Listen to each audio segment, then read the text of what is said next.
你见了皇上为什么不跪呀？你是皇上。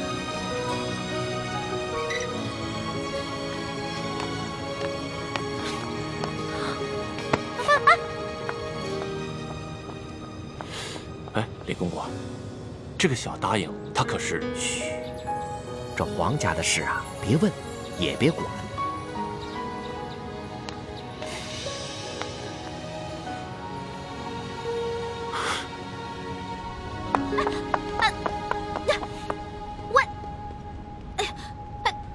你到底是谁啊？你是皇上还是龙三啊？嘘，我不是皇上，我是龙三。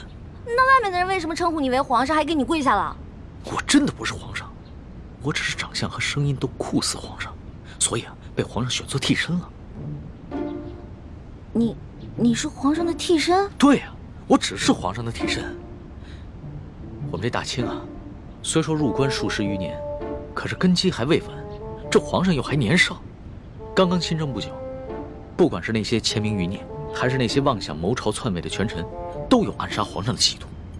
就拿这个鳌拜来说，连顾命大臣苏克萨哈都敢杀，还勾结内侍给皇上下毒。所以啊，皇上时常让我扮成他的样子。我就说嘛，你吓死我了！你怎么可能是皇上呢？你要是皇上的话，怎么可能半夜三更的去御膳房偷东西呢？还跟我结拜兄弟了，是不是？对对对。所以皇上3日侍寝不肯让我看他的样子，一直戴着面具，就是怕我发现，是不是？对呀。所以你现在知道了，为什么你在宫里面打听不到侍卫龙三这个人？因为我不是普通的侍卫，我不站班儿，我只是在必要的时候出来替皇上一下。那也就是说，你是皇上的替身，那也就得替皇上挨刀子了。我身为臣子，当然要效命于皇上了。再说，皇上待我不薄，我也是心甘情愿替他卖命。龙小弟，你太可怜了。你说你当皇上的替身，皇上对你好，说白了就是让你去给他卖命。哼，从古至今，所有的皇帝都一个样，自私自利，全都是冷血无耻之徒。老大，你就别当我的面说皇上的不好了，你这不是为难小弟吗？哎，你今儿怎么想起跑这御书房来找我了？还说呢，几天都不理我。我有重要的事情要告诉你。重要的事情？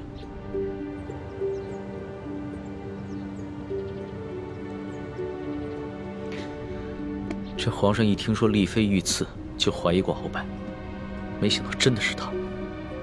可不是嘛，这个鳌拜勾结内侍，行刺嫔妃，简直是胆大包天，把皇上都不放在眼里。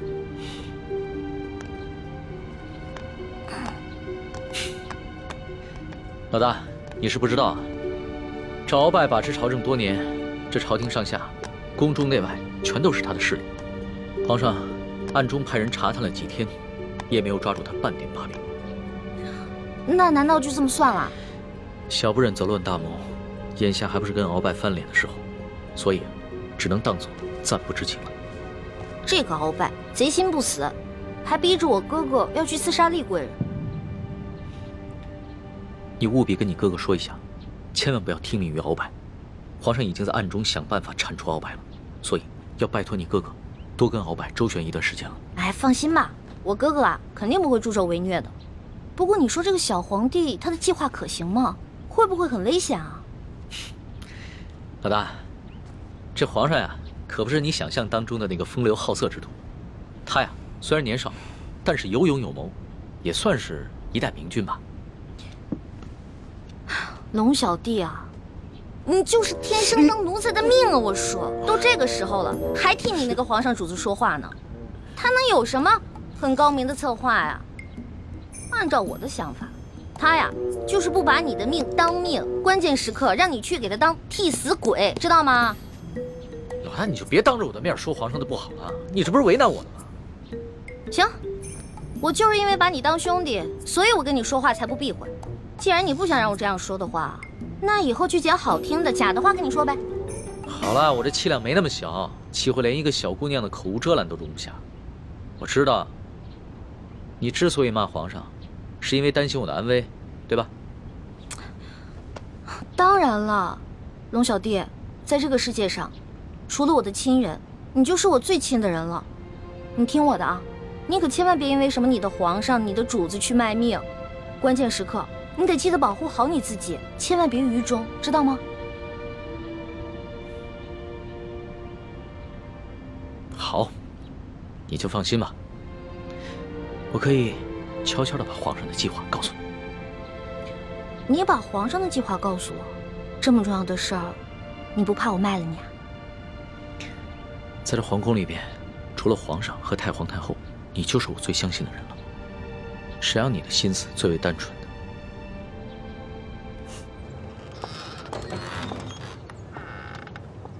李德福，送欢答应回永和宫。这。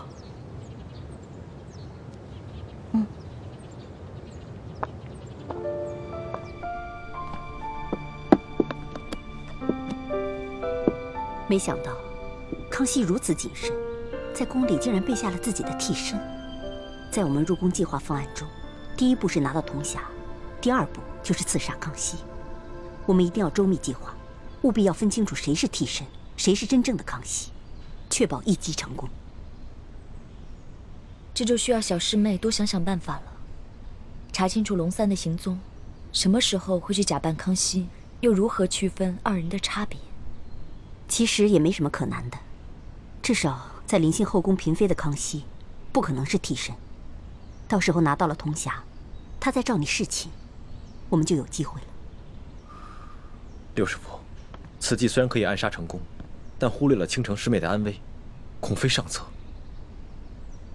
有大师兄的担心，再危险也值得了。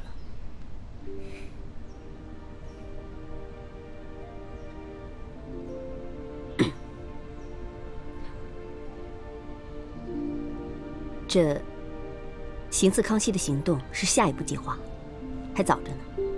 我们还是现在想一想接下来的行动。康熙居然会派几个会摔跤的小子去擒拿鳌拜，这个计划比我们未来行刺的计划更加冒险。不如我把康熙擒拿鳌拜的计划告诉鳌拜，鳌拜岂会坐以待毙？到时候他们君臣内斗，无论谁赢谁输，我们都可以坐收渔利。什么？康熙在暗中训练几个小太监、小侍卫摔跤，想借着摔跤的游戏擒拿老夫。你这消息来源可靠吗？他已经开始怀疑行刺厉贵人的幕后主使就是中堂大人，所以加强了对厉贵人的保护，卑职想尽办法也无从下手。这康熙少年老成，若是他真的想拿下老夫，那他绝不会向任何人透露半点风声。更何况，老夫乃大清第一勇士，这康熙岂会指望几个只会摔跤的少年就能拿得下老夫呢？这种计划太过儿戏了。说不定他们是想钓鱼吧，想让老夫主动上钩。若是老夫先动手，那就中了他们的计了。那他就可以名正言顺地下诏拿下老夫了。中堂大人思虑周密，卑职佩服。不过，宁可信其有，不可信其无。若是皇上单独召见中堂大人，大人小心防备为好。老夫这大清第一勇士可不是浪得虚名，又怎会怕他那几个只会摔跤的少年呢？更何况老夫在宫中埋伏下了不少的心腹死士。若是康熙小儿真的敢冒险与老夫翻脸，那老夫定会让他后悔莫及。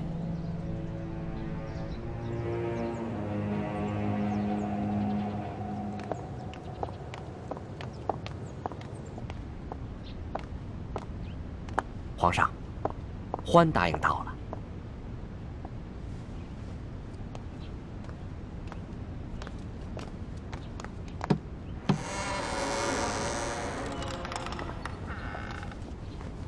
一欢，叩见皇上。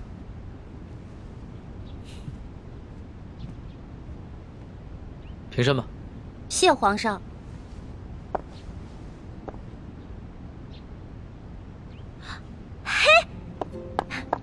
你啊，龙小弟！哎呦，你小气的，你给我装什么皇上啊？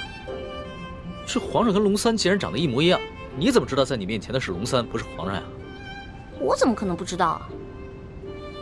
哎，皇上啊，那3日侍寝，虽然把灯光调得很暗，而且啊还戴了个面具，但是我可以看他的眼睛啊，他的眼神跟你完全不一样。你的眼神呢，温柔体贴，他不是。皇上看你的眼神很冷漠疏远吗？也不是。他看我的眼神有一种猎人看猎物的感觉。哎，我也说不清楚，反正那种感觉就很奇怪，就是觉得他不是什么正经皇帝。要不是你们俩眼神不一样啊，我还真认不出来。哎，对了，你叫我来干嘛？我这次叫你过来呢，是想跟你道个别。道别？你要去哪儿啊？还记得我上次跟你说过的要擒拿鳌拜的计划吗？今天就是计划展开的日子。皇上已经宣召鳌拜单独来御书房觐见，所以我要亲自动手，和那些训练已久的侍卫和太监们一起擒拿鳌拜。什么？你要亲自跟鳌拜动手？鳌拜可是大清第一勇士，你亲自动手你就死定了。鳌拜一日不出，皇上就无法真正亲政。而且，鳌拜手握军权，皇上也不敢下旨捉拿鳌拜。但是鳌拜此人呢，自恃武功甚高，性格极为孤傲，他绝对想不到皇上会找几个摔跤手在宫里边要擒拿他，这样出其不意，反倒有可能成功。而且皇上还安排了李公公在茶里边下了一些药，鳌拜喝了以后就会内力尽失。李公公，皇上让李公公来协助你？对啊，李公公从小就进宫了，侍奉过太祖皇帝和先皇，深得太皇太后的宠幸。可是那个李公公，怎么了？算了，没事了。龙小弟，你别那么傻，你别替皇上去卖命，你肯定会死的，你别去了，行不行？所以啊，特意让你过来，跟你道个别。毕竟我活到这么大，你是跟我关系最特殊的人。这一世，我可能只能做你的龙小弟，是你的结拜兄弟。可是来世，我希望做你的青梅竹马。老大，你怎么哭了？我们2个是结拜兄弟，说好有福同享，有难同当的。你要是去送死了，就凭我这3脚猫的功夫，根本救不了你。那如果你死了，那我也得去死啊！我还不想死呢，我还有很多美食没有吃呢，我还有很多心愿没有完成呢。那你就别陪我去死了，让我自己一个人死就好了。反正我在九泉之下也不会怪你，顶多变成厉鬼来缠着你。呸！你明知道人家心里特别着急，你还说这样的话。老大，好了，别哭了，啊！这个计划，它又不一定会失败，也许就成功了呢。道完别了，你先回永和宫，等消息吧。龙小弟，只能这样了吗？没有什么更改的可能了吗？只有过了这一关，皇上才是一条龙，要不然的话，他只是一条虫。那你等我一下。你要干嘛？哎，不许进来啊！我没让你进来，你不许进来。哎，不许进来。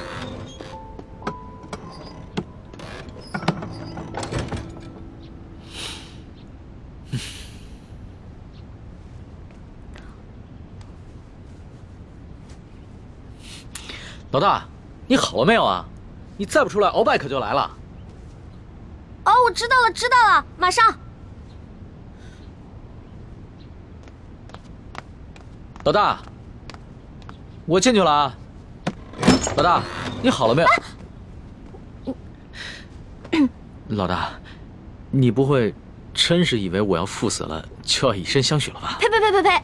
你怎么变得跟那个小色皇帝一样了？真是近墨者黑。喏，给你的，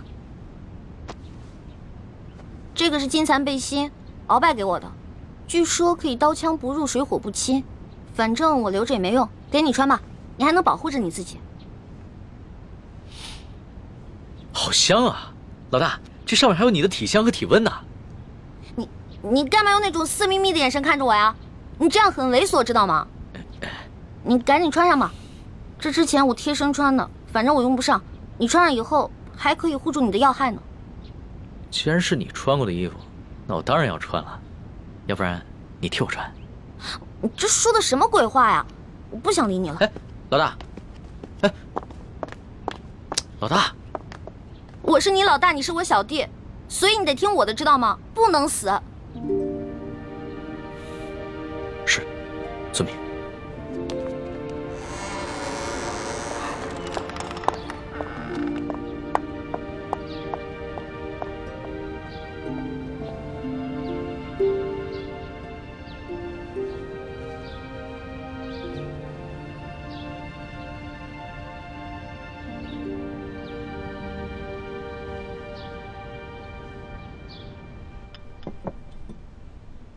六师傅，康熙擒拿鳌拜的计划如箭在弦，一触即发。依您看，结果会如何？这很难说呀。康熙少年老成，而且又有太皇太后和一帮效忠爱新觉罗的老臣撑腰，而鳌拜又老谋深算，在朝廷中也树大根深，这两虎相争，谁赢谁输，还真的挺难预料的。不管是谁赢谁输，对于咱们整个联盟来说，都是有利无弊。咱们不妨坐山观虎斗。薛姐姐，一欢，怎么了？薛姐姐，六师傅，快点去救人！出什么事了？你要救谁啊？救龙三。龙三怎么了？今天康熙要在御书房擒拿鳌拜，但他自己不敢去，却让龙三扮成他的样子，带那些小侍卫、小太监去抓鳌拜。而且他还让李公公在鳌拜喝茶的水里放药。可是李公公是鳌拜的人啊，他肯定把这些计划都告诉鳌拜了。环妹，你犯糊涂了吧？就让康熙跟鳌拜去内斗好了，你急什么？如果真的是康熙的话，我不可能着急。可是去的是我的兄弟龙三啊，我们是拜过把子的兄弟，如果他死了，我怎么办啊？我们有福同享，有难同当的。你和那龙三结拜，本来就是闹着玩的，你还当真了？朱哥哥，你说什么呢？我们是认认真真的结拜，怎么是闹着玩？这龙三平时对我这么好，如果我见死不救的话，那太不像话了。可如果为了救一个龙三，我们几个都出手的话，这样太危险了，我们很容易暴露自己。环妹，你对龙三真的只是结拜之情吗？朱哥哥，现在都什么时候了，你还在胡思乱想？大师兄，小师妹虽然任性顽皮，但是她还是很有是非原则的。她对那个龙三一定只是结拜之情。还是薛姐姐了解我，没错，我不想欠人情，我更不想欠人一条命。玉欢，你可别忘了你现在的身份，你是大明郡主，是未来大明太子妃。那你现在的什么龙三结拜大哥的身份，跟这个身份比起来，根本就是不值一提。更何况龙三又不是为了你去死，他为的是他的皇帝主子。可是，好，那我们就不去帮助龙三。也就是说，如果龙三败了，康熙也就败了。康熙一旦败了，这个鳌拜就会发动政变，让他自己当皇上。鳌拜这个人生性残暴，如果他当了皇上了，比康熙更难对付。而且那个时候，薛姐姐你怎么办啊？可是我们换个法子，我们协助龙三，帮助了康熙，打败了鳌拜。到那个时候，我们就得到了康熙的绝对信任。到时候你们就有机会进宝库去找铜匣了。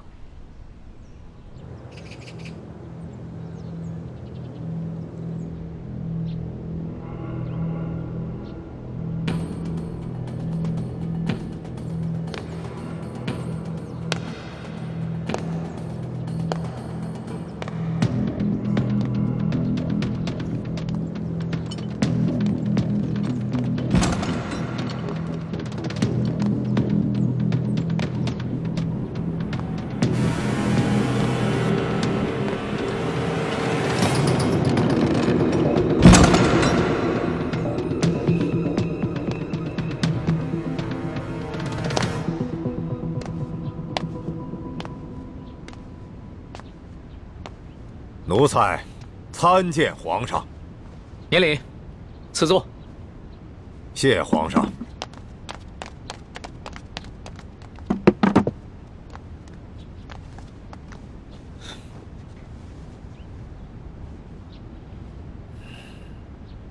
此茶。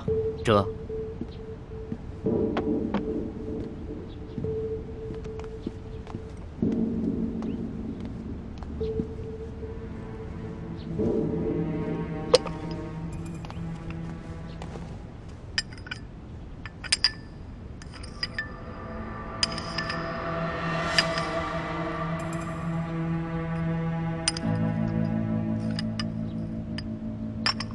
王少保，这些茶都是今年新摘的龙井，是昨个浙江巡抚刚刚送进宫的，你不妨多品一品，看看比之安徽的银毫如何？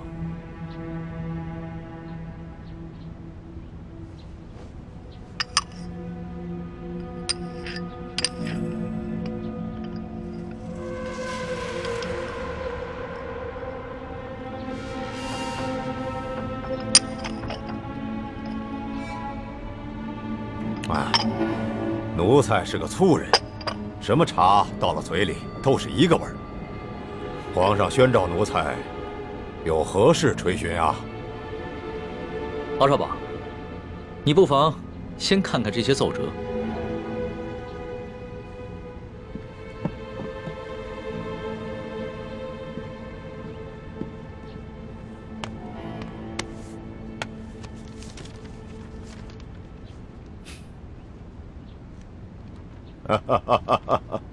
你笑什么？皇上，奴才笑这些要弹劾奴才的大臣们翻来覆去，陈词滥调，也没说换一个新的花样。这上面还有许多奏折，你不妨都看看。不必了，想来左右仍不过是些什么擅权自专啦、欺君罔上啦、结党营私、诛戮大臣。你说这些，全是些子虚乌有之事。鳌拜，你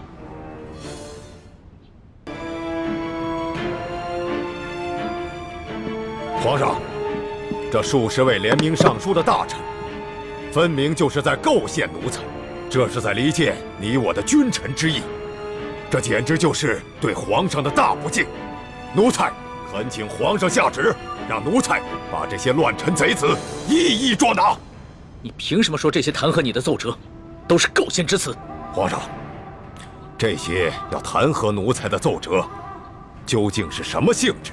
那仅仅是在皇上的一念之间。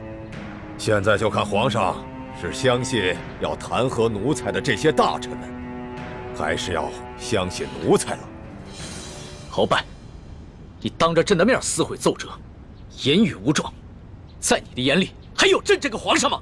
这奴才的性情一向是如此，皇上忘了，皇上经常夸奴才性情憨厚耿直，怎么到了今天就说奴才是言语无状了呢？奴才自辅政以来，哪天没有要弹劾奴才的奏折？皇上和太皇太后一向是看都不看就直接给了奴才，怎么到了今天，皇上就拿这些奏折来斥责奴才了呢？这么看来，不是奴才的眼里没有了皇上，而是皇上的心里根本就没有奴才了。到了现在，你还在强词夺理，丝毫没有悔改反省之心，真是让朕心寒呐！好了，皇上，你也不必处心积虑地挑奴才的刺儿了。皇上现在无非是翅膀硬了，想独揽大权，嫌奴才碍眼了。还是老话说得好，鸟进弓藏，兔死狗烹。皇上要如何发落奴才，就请直言吧。好，鳌拜，朕知你辅佐三朝，劳苦功高，朕看你不如安心找一个地方颐养天年吧。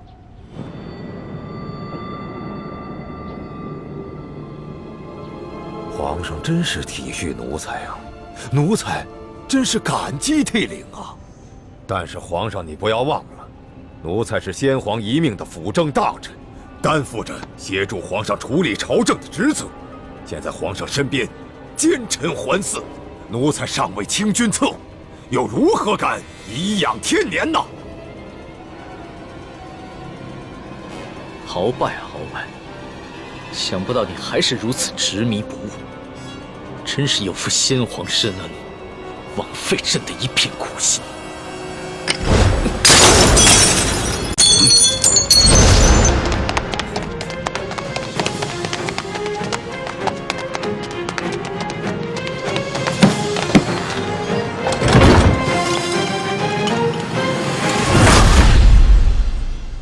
按理说，我们站在康熙这边，得到的利益会更大一些。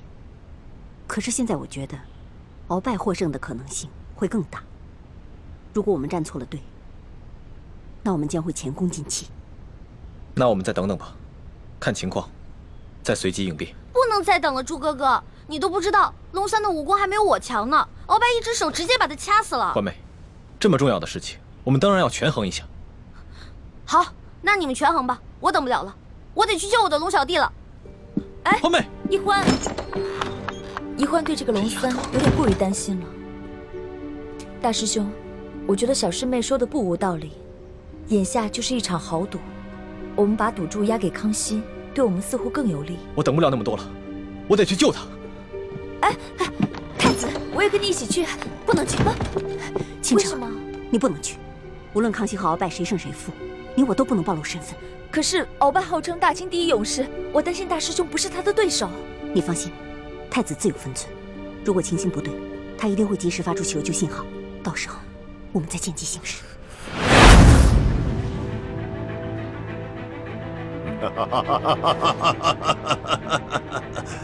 玄烨呀，玄烨，没想到你如此小瞧我鳌拜，像你这般狂妄无知，又怎守得住我大清的江山呢？好，那老夫就先送你去见先帝，再另立新君吧。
这些无羞未干的小儿，就想拿下老夫，天大的笑话！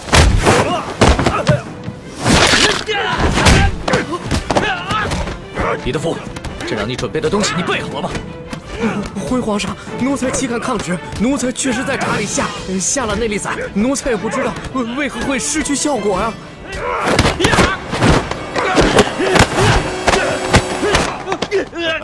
玄烨，老夫早就知道你要对老夫下手，还能不事先做些准备吗？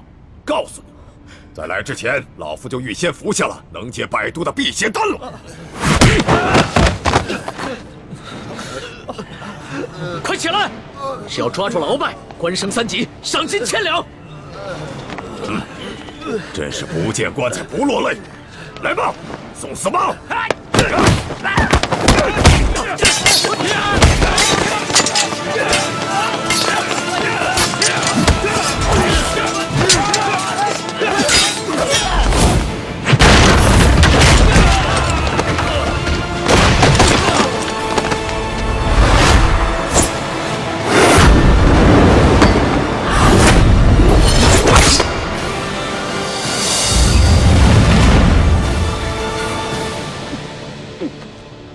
皇上，你这是想和老夫比试比试武功吗？我说你平时的聪明劲儿都哪儿去了？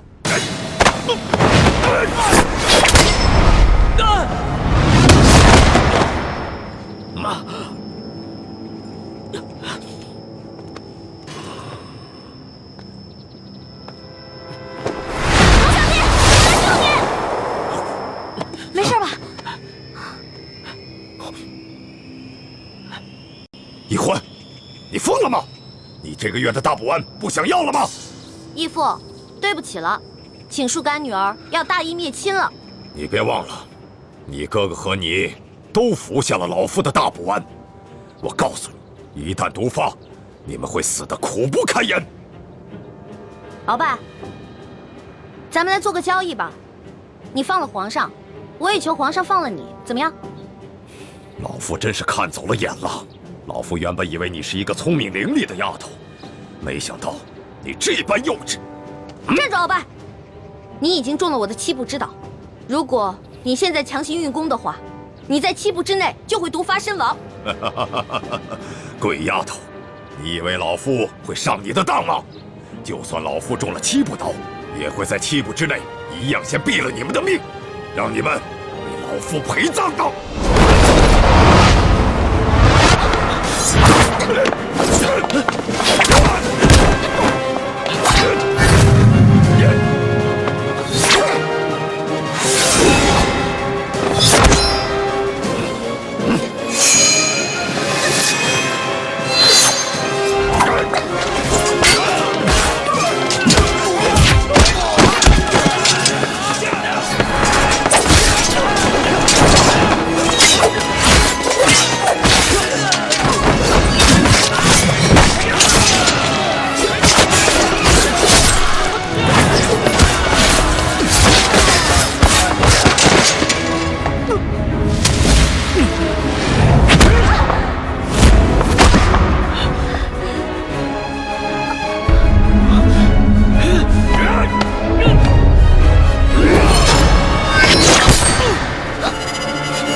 小弟，你没事吧？来，慢点。没事，还好有你的金层背心。拦住他们，我去救皇上，你去吧。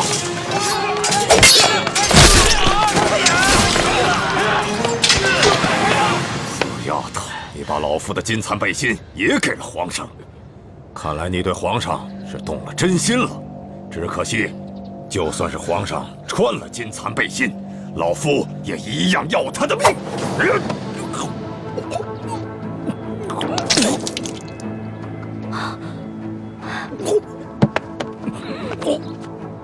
鳌拜，你果然与众不同啊！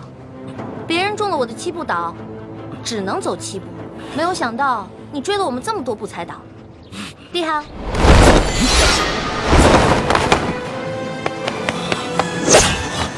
朱哥哥，剑青，快杀了这个小皇帝！杀了他！杀了他！就是大功一件，老夫就会把你们兄妹2人的大补丸的解药给你们，还会升你为太医院的院判。快，杀了他！朱哥哥，好，你可别糊涂啊！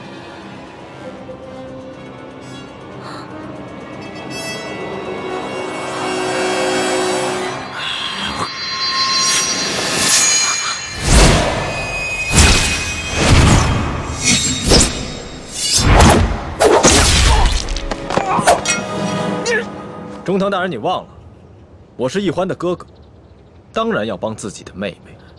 你们这大补丸的解药都不想要了吗？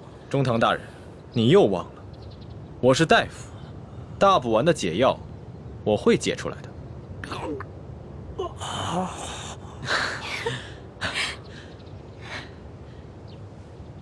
老大，你怎么受伤了？怎么流这么多血啊？我不知道，我竟然受伤了！哎，你疯了！你撕龙袍是杀头之罪，撕我的！好。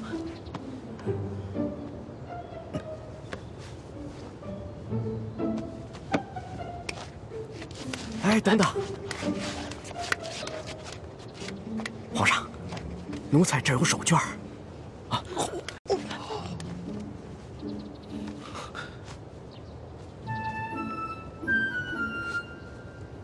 好些了吗？嗯。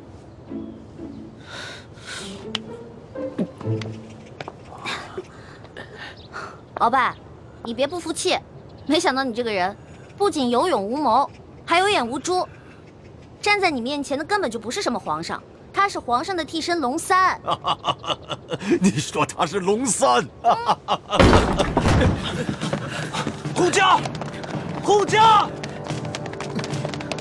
这边快！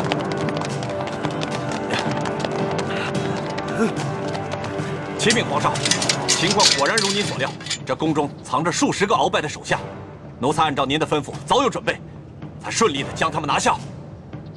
好，擒下鳌拜。这，来人，拿下鳌拜。这，他真是皇上？对，这就是当今皇上。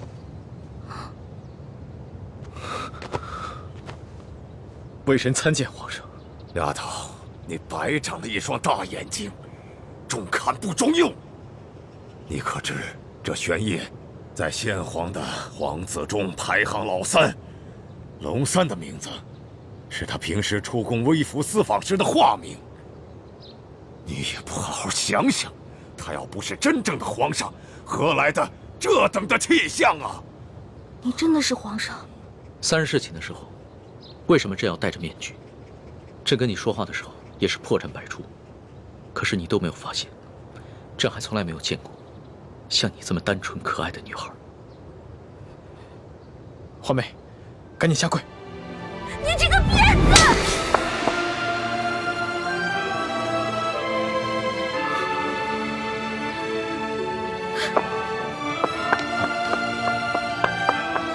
皇上，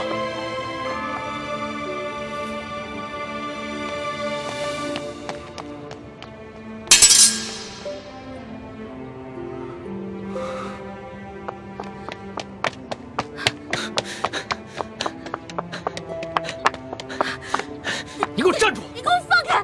你就是个混蛋，你就是个无赖！你吃了雄心豹子胆了！你不仅敢打朕，还骂朕是骗子无赖！你本来就是骗子，本来就是无赖！你知不知道你现在说的每一句话，都够砍你100次头了？砍吧，反正现在鳌拜已经被你制服了，留着我这颗猪脑袋也没什么用了。好，你不怕死是吧？那你哥哥呢？你知不知道你打了朕，要被诛9族的？好啊，你先是利用我，现在利用完了对吧？我没有价值了，你就知道欺负我，砍我的头，还要诛我9族，有你这样欺负人的吗？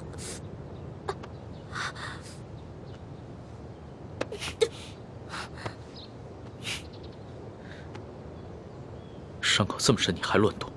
你等一下，朕马上让你哥哥过来给你止血。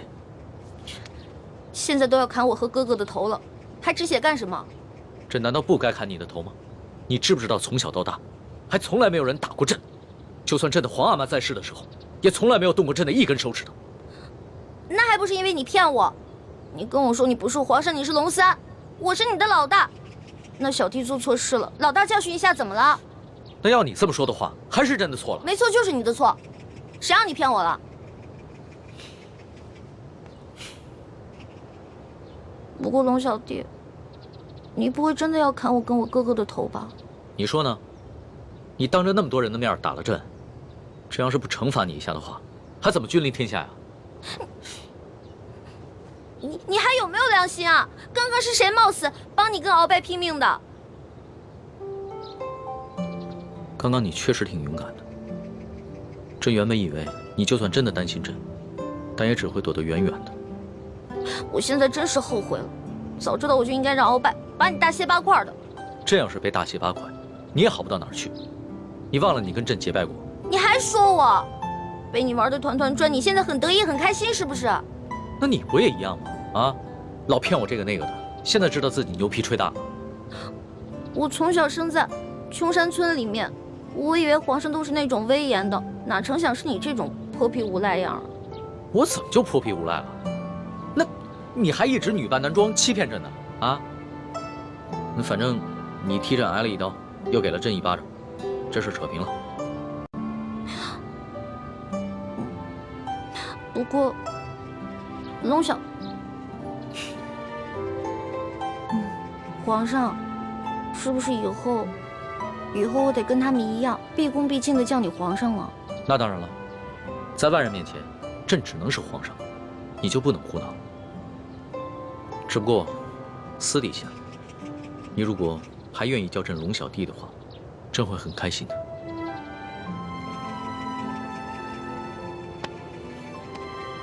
是不是疼死了？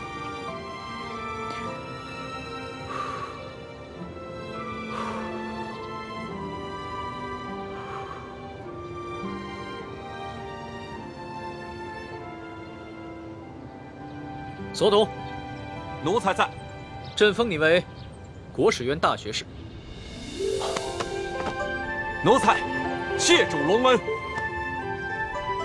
还有你的那些属下，护驾有功，全部每人晋升一级，赏白银1000两。谢皇上，奴才遵旨。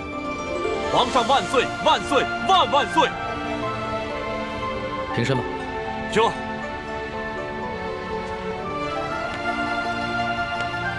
李建清，臣在。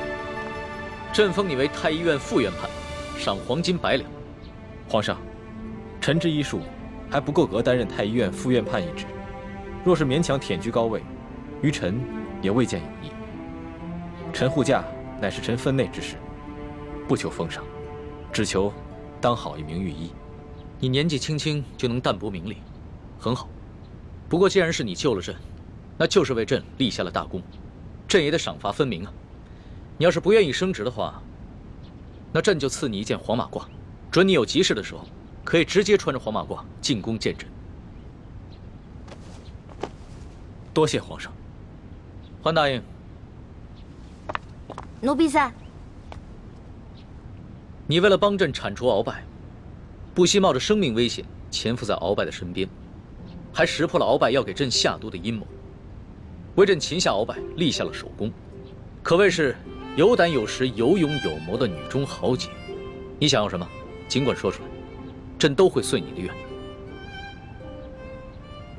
皇上，奴婢只有2件事想请求皇上。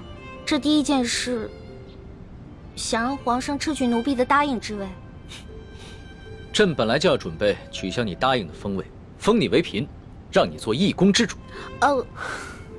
皇上误会了，奴婢不是嫌答应的封位太小，而是奴婢只想做一个小小的宫女。为什么？因为奴婢的满八旗身份是鳌拜帮我伪造的，之前为了迷惑鳌拜，所以皇上给奴婢封了一个答应之位。可是现在鳌拜已经就擒了呀，所以奴婢也没有必要再假意的做皇上的后宫嫔妃了。这有什么的？朕早就想过了，找一个八旗的宗亲认你做义女，赏你们李家一个满八旗的身份就是了。其实这跟吉起也没什么关系。最主要的是，奴婢年少的时候家里给奴婢定了亲，虽然奴婢的未婚夫前几年外出游学，暂时失去了联系，但是婚约还是在的，所以奴婢没有办法侍奉皇上。你的意思是，将来有可能还是要出宫，去跟你的未婚夫完婚？这大清朝跟历代历朝都是一样的，推崇信义为先，这婚约自然也要遵守，所以奴婢就不能侍奉皇上，希望皇上成全。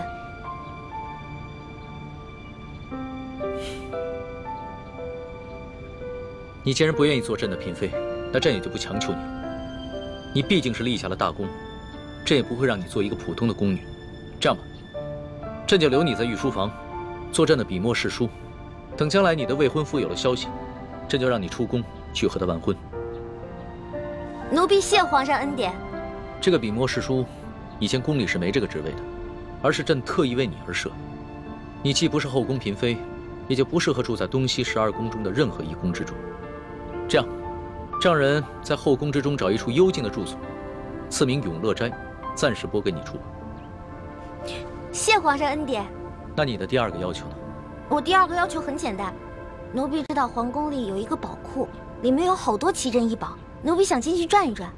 你还真是个小孩心性。好，朕准你了，准你去宝库逛一逛，顺便挑拣自己喜欢的宝贝，就当是朕给你的赏赐。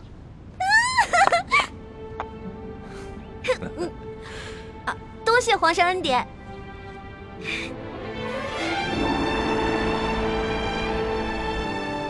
石叔姑娘，哇，请。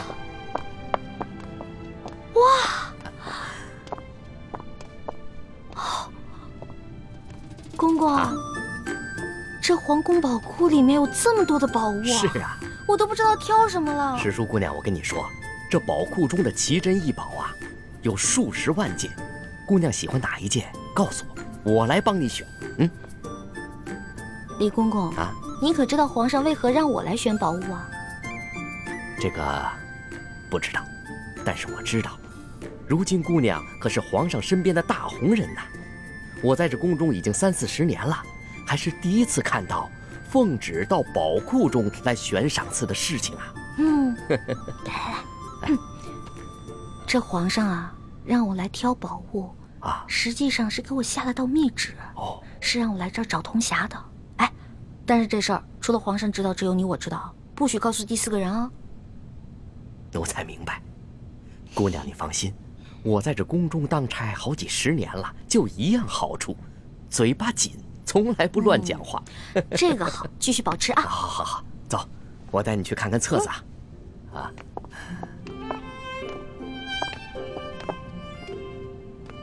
姑娘，这宝库里的所有宝物啊，都在这个册子里面。我们看看这个铜匣，这个是铜匣的，你看看。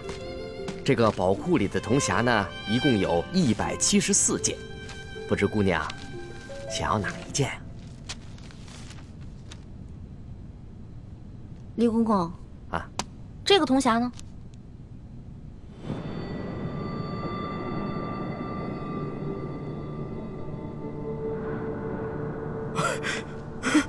姑娘饶命啊，姑娘！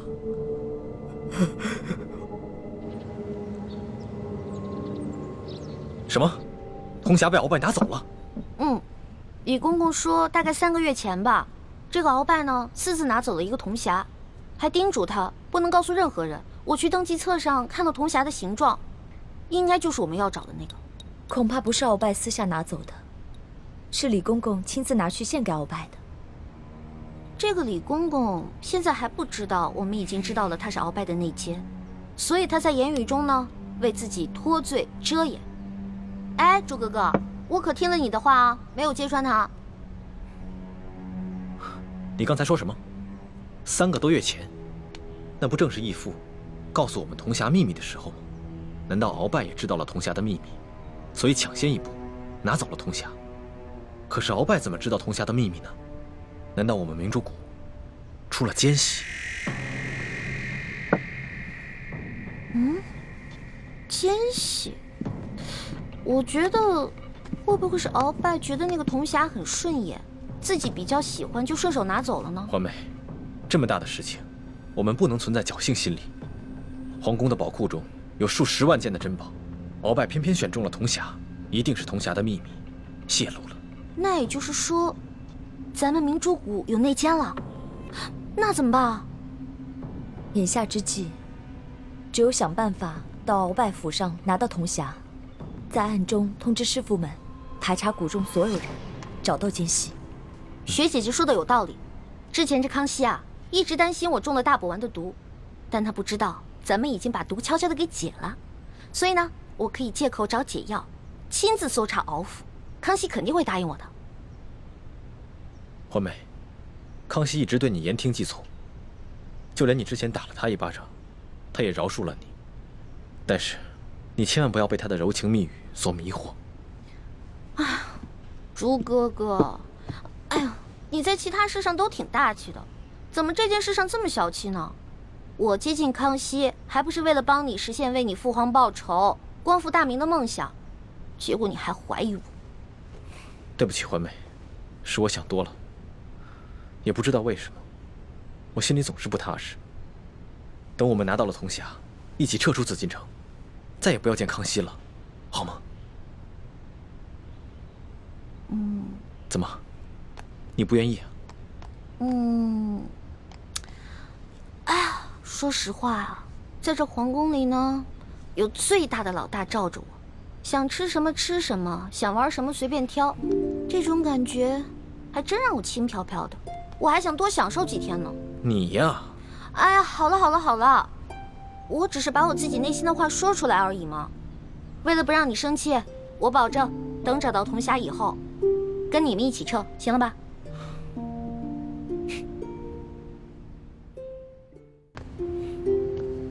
老大，谢谢你。要不是你的金蚕背心，说不定小弟就再也见不到老大了。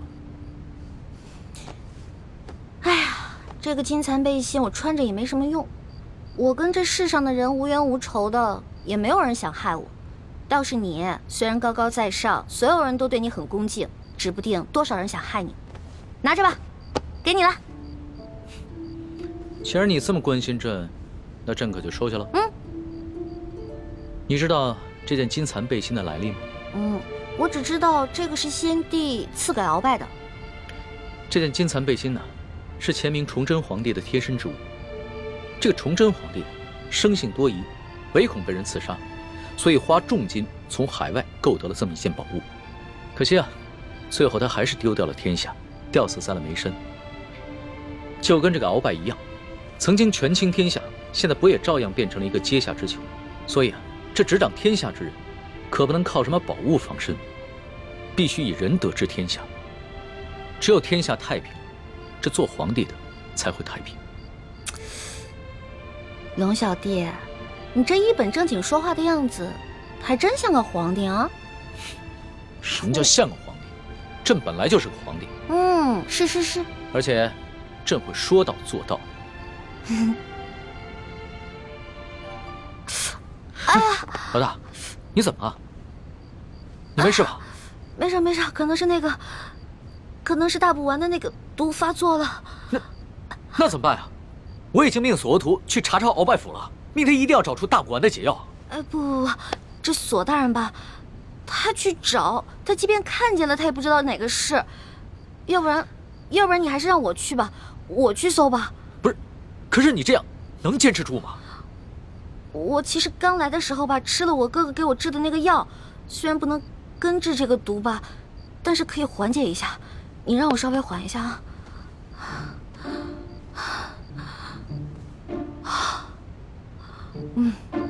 好多了，应该没问题了。行吧，那你就赶紧拿上朕的金牌，去鳌拜府查吧。老小弟，如果我去搜的时候看到一些金银财宝，我能不能顺便带走点？老大，你在宝库里边挑了那么多宝贝，还不知足？钱是个好东西嘛，多多益善啊。你呀，真是个小财迷。所以，龙小弟，你这话是答应了？啊，谢谢龙小弟。这样，等我发了大财以后，一定带你去京城第一酒楼吃顿好吃的，行不行？好，就这么定了。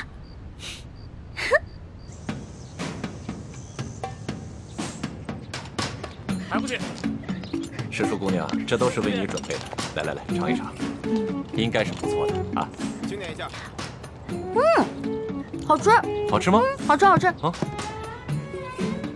翡翠时间，这边。的确好吃。等一下。啊。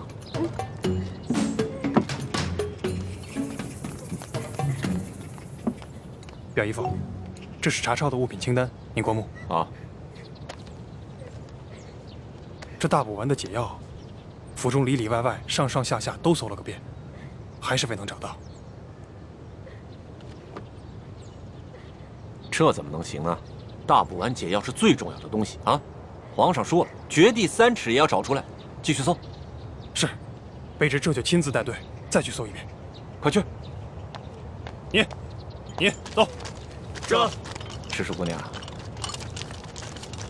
这是查抄的物品清单，您长长眼，过过目。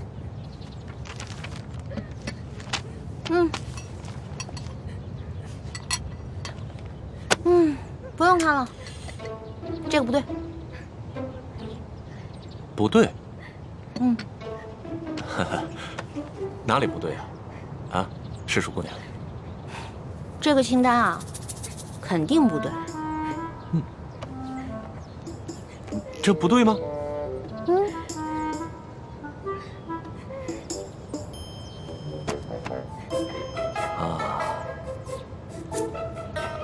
好，赤树姑娘，咱们能不能借一步说话？好啊。走。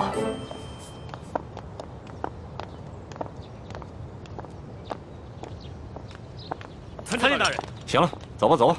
行，走。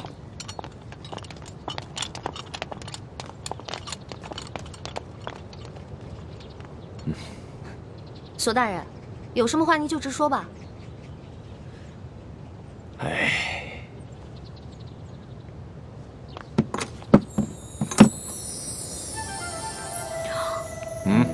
哇，这么多金银珠宝啊，连在皇宫的宝库里都没见过呀。赤树姑娘，你这眼光挺毒啊，一眼就看出这账目不对啊。实话实说吧，这2项宝物还真就没入账。咱俩来鳌拜府也不能白辛苦这一趟吧？咱们2:1天作5，把这2项宝物给它分了，这样如何？分了，这不太好吧？这有什么不好的啊？这皇上命咱们俩来查抄这鳌拜府，其实就是想赏咱们俩一个发财的机会，这你都不懂吗？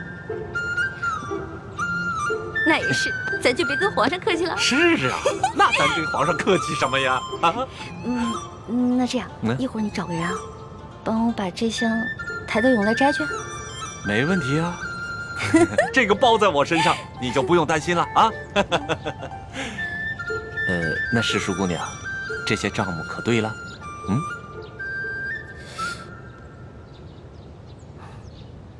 不对，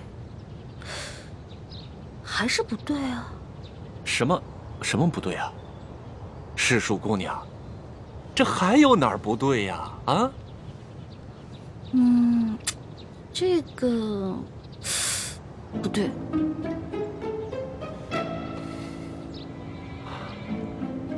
行，你厉害。走，跟我走。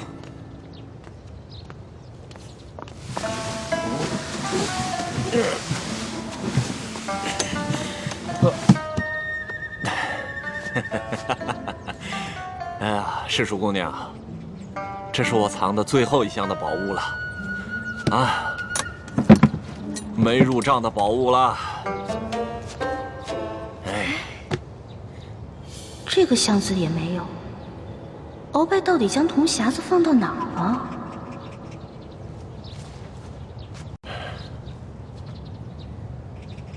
世淑姑娘，这最后一箱宝物，我本来是要留下来，孝敬其他王公大臣的。你想啊，咱俩捞到了这查抄鳌拜府的肥差，这朝里多少眼睛盯着咱俩也不能不懂规矩啊，是不是？是啊，索大人啊，我虽然不是特别懂你们这朝中的复杂关系吧，但是我也知道，这人要懂得分享，不能吃独食，不然啊会招来祸灾的，是不是？是啊，哎呀，世淑姑娘就是聪明伶俐，难怪皇上这么宠爱你。哎，那现在这账目可对了？这账目是对了，但是我这解药还没找到呢。对呀，这解药没找着。鳌拜这奸贼实在是狡猾得很呐。这找不着解药，咱俩怎么向皇上交代呀？索大人，您看这样，您让手下的人呢去审一审敖府的人，问问这敖府里面有没有什么密室之类的。对呀，我怎么就没想到这一点呢？啊，哎呀，还是诗书姑娘更胜一筹啊！那咱这个先放着，查解药去。走。诗书姑娘，你瞧这个地方机关重重，也不知道藏了多少宝物，说不定这大补丸的解药就藏在里面。索大人，这个机关十分的复杂，我们真的没办法打开啊！废物，一群废物点心，这点事儿你们都办不好啊！我告诉你们，再给你们1个时辰，如果你们再打不开，我把你们这没用的手给剁下来。我剁下来知道吗？我知道，我们开。索大人，消消气啊！我觉得他们打不开，跟您站在这儿也有关系。您想啊，您站在这儿，他们紧张啊，紧张肯定打不开。要不然您看这样行吗？您到外面啊歇息，喝个茶，我来看着他们。还真说不定啊。那行，那就麻烦诗书姑娘帮我先盯着点儿。好嘞。啊，你们听好了啊，一切都听诗书姑娘的安排。是。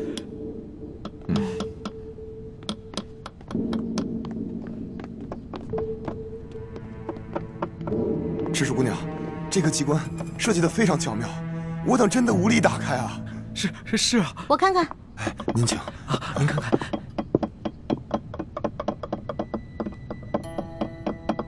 哎，诗书姑娘，你也会开机关啊？嘘，小声点啊，这事儿不能声张。这个机关我要是开不了的话，你俩手可就保不住了啊！是，我们不说。我这次要是开不开的话，千万别怨我啊！不会，能开开。哎，您请。您请。天灵灵，地灵灵，保佑我一定要开啊！保佑。